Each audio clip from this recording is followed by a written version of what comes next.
Time to get a little spraying done this morning.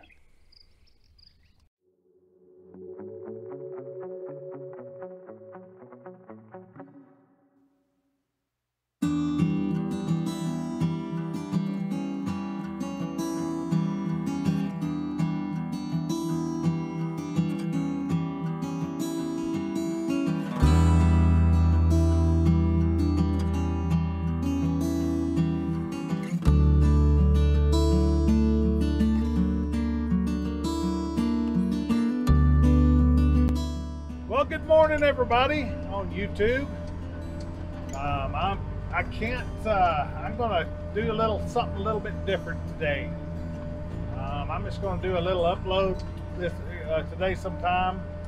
I'm spraying this morning. I can't do a live feed because I just don't have internet service worth a darn where I live. So we're just gonna do a little live video. Uninterrupted, no music, no nothing, and I'll put an intro in it. But anyway, I appreciate y'all tuning in, and I appreciate y'all subscribing to my videos, and really does help me out. Today we are spraying some good looking Haygrazer. It's got a little pigweed in it. We're putting a little 2,4-D on. And if you can see my yellow tank, I'm in my little Magnum Tractor. I haven't showed you all that little tractor, but I will. I might even include it on this video. Here, let me turn around right quick. Kinda.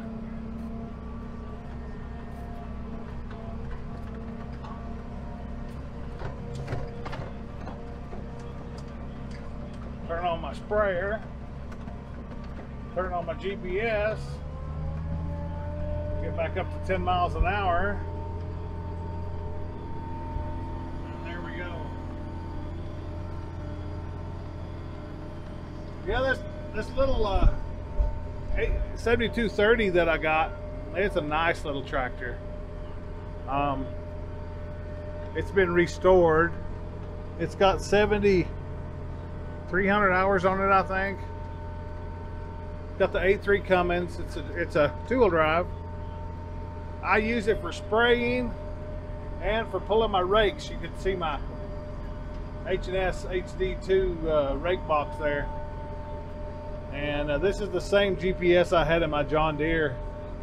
If you've watched some of my other videos about me planting, it's the same GPS setup.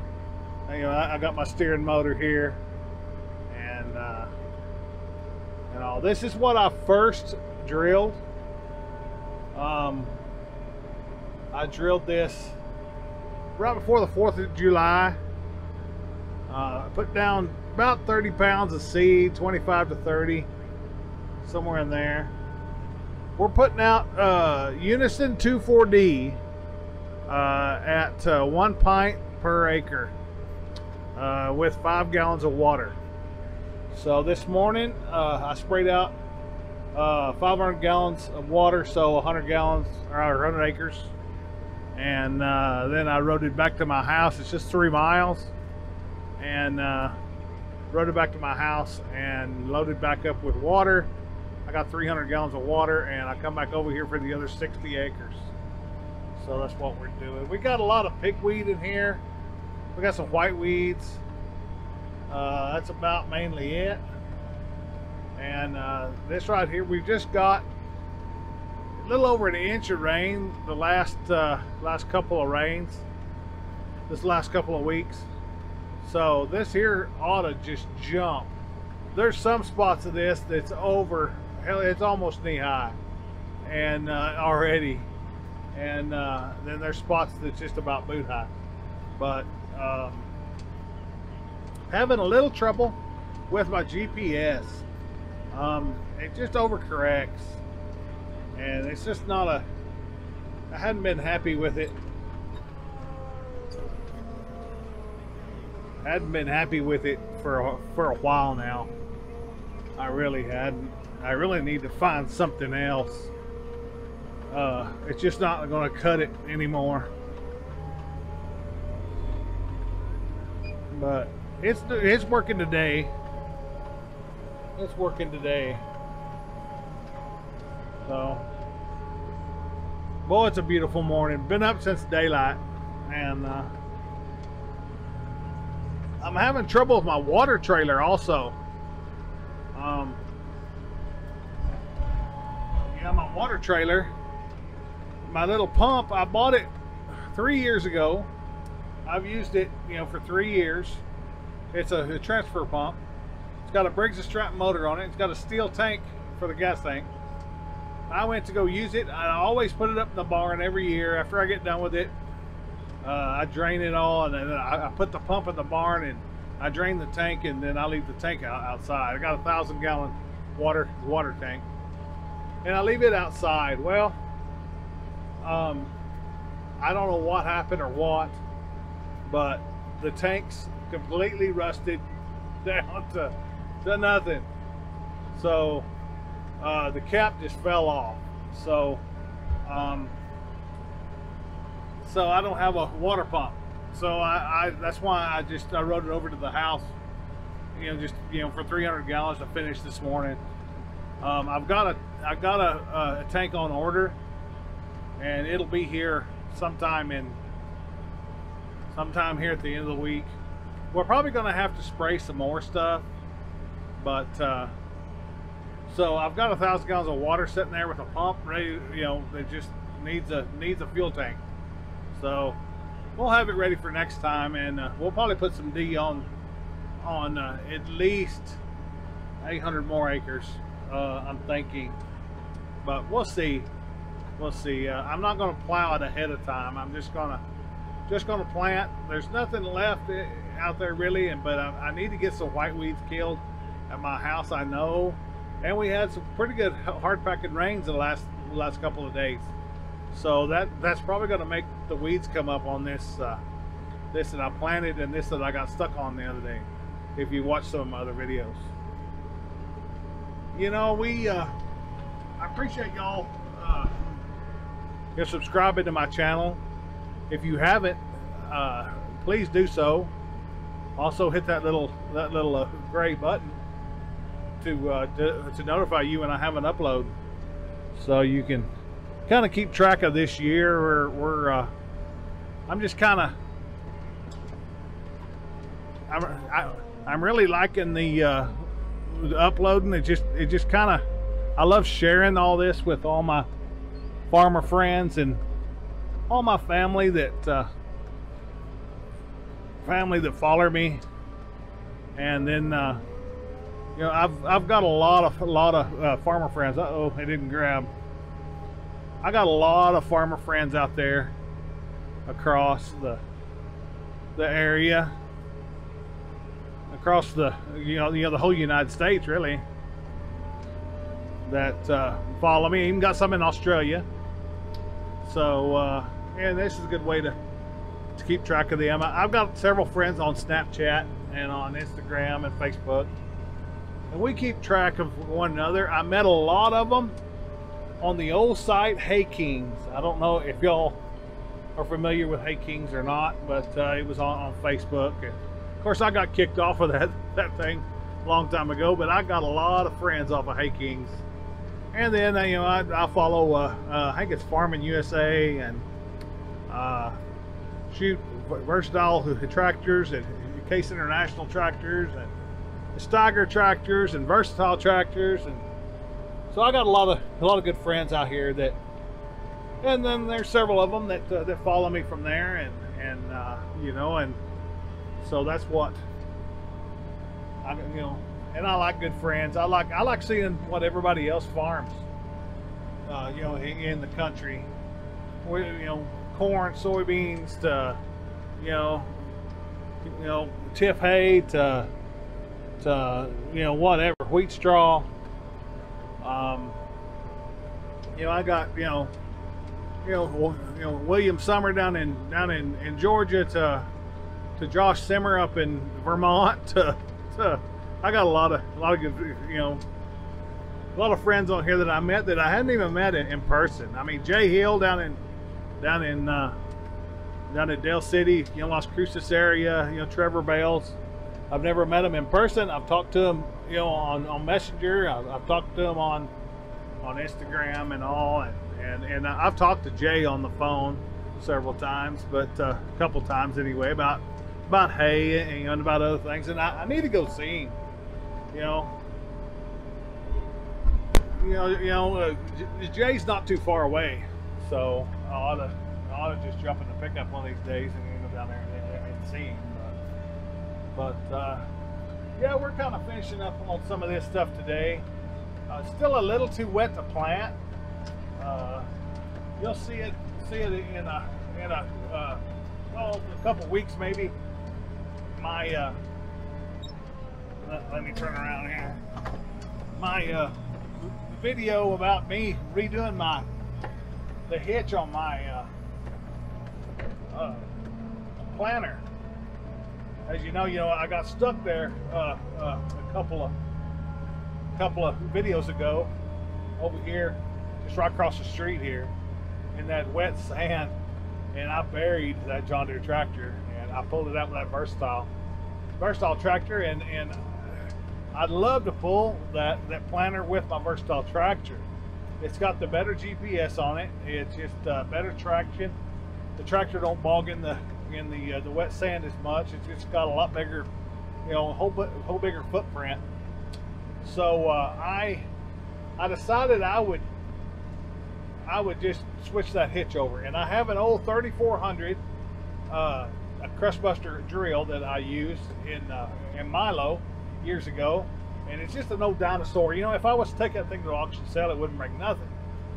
So I thought, well, I'll just take the hydraulic hitch off of that, and I'll convert it and marry it up to that sunflower, and not cut and drill holes or nothing. I just wanted to bolt it up, and I did. I got it done, and I haven't tried it yet. We're going to try it probably maybe this afternoon, but definitely probably tomorrow. I got 560 acres to roll over. That tractor sits from now, the 1st of August, all the way back around to the 1st of April, and so that tractor needs to be utilized more. It don't have a PTO, it don't have a 3-point, so I can't use it in hay. I have raked with it. That's kind of a sight to see, but I haven't done that in quite a while. So it just sits there, and I need to utilize it more. And one way to utilize that thing more is to plant with it. It's got an excellent Outback STS auto steer, fully integrated, and it's I'm sorry, Trimble, but it's better than this Easy Steer. Of course, this is the cheapest GPS out on the market. I mean, it just and you can't beat it really if you got it. And it's running pretty good today. I had some problem with it this morning, and what I did to kind of fix it, what it was doing, it was overcorrected. And then it would just get off and just and cut out. So what I've been doing, what I did to kind of fix it, is I have turned my motor speed from auto to manual, and I put it on high. So that's what I did to fix it, and it seems to have worked, but it still has overcorrected issues. I mean, it sits there and hunts, and I don't know if that's a speed thing, or if that's I don't have my sensitivity set. I mean, I played with it all over the place, but anyway, it's all. I mean, it's working today, so it'll be all right. Got my air conditioner leaking condensation, so I probably got the tubes. I need to clean my tubes out. This tractor usually only gets used in the fall, and and I've been spraying. I'm not a huge sprayer. I don't spray a bunch. I'll spray D here on Haygrazer. If I get some pig weeds, I don't spray it on everything. You know, some of the stuff I just don't need to. But here, man, you can see them there. There's just solid pig weeds underneath the canopy of Haygrazer, and you know, we got an inch and a quarter, inch and a half on this out of about 3 or 4 rains, and man, this Haygrazer has really just jumped. And spraying this D on there, it'll get those pig weeds. It'll knock their tails in the dirt and curl them up. And this Haygrazer is growing growing. So it won't be about a week, and this stuff will be completely haired over, covered over, and covered all the pig weeds, and we won't have any more weed problems. And you know, I've had Haygrazer get taller than I can reach, and planted 30 pounds here before if we get a little rain. And you know, this stuff here is not going to have a bunch of rain to where I have to cut it, and that's a good thing. I'll round bale this if I have to, and it'll all go to ranchers. You know, if it makes big, I'll you know, I've got customers that want it in big squares. So the plan A here is to, when this stuff gets, you know, about the 1st of August, when it gets tall, we'll go in here and we'll cut it, and then we'll rake 2 together, and I'll get my big 4x4 baler, my 2290 Heston or Massey, a big square baler, and I'll big square this, and then I'll get my stinger, and we'll sting it, and we'll stack it up, and we'll stack it up, and then we'll take it, and it usually goes about, oh shoot, 7-8 miles away from here. That's one reason why I use 4x4 steel. Ah, dang it, I didn't turn on my sprayer. But that's why I use that's why, you know, I use the 4x4s. I don't ship it far enough that shipping is a problem. So what row am I on? Kind of hard to see, but anyway, it's I ship it over there, and I ship it all myself. You know, I do all the shipping. So you know, in big squares, it's just easy to haul. I stinger it just as soon as I get it baled, and I love to do that because the bales just are a lot more uniform when I do that. And plus they weather better, and they hold their shape and their weight better. So anyway, I'll haul it over there, you know, just about five miles, and usually the farthest I've ever hauled it is about 40 miles away. And so I'll ship it wherever it goes, and you know, it don't leave the state. So it's I can handle the 4x4s real well. So, but anyway, I just wanted to, as I can't do a live feed, I just kind of wanted to give you all a kind of a live video here. You know, we're coming up on about 20 minutes, so I better sign off. Yeah, we just don't have a good internet to give y'all a live feed, and I wanted to do that this morning because we were spraying, you know, really show you, you know, what it is to spray out here in eastern New Mexico with my junky old equipment. So anyway, thank y'all, and subscribe. Appreciate it.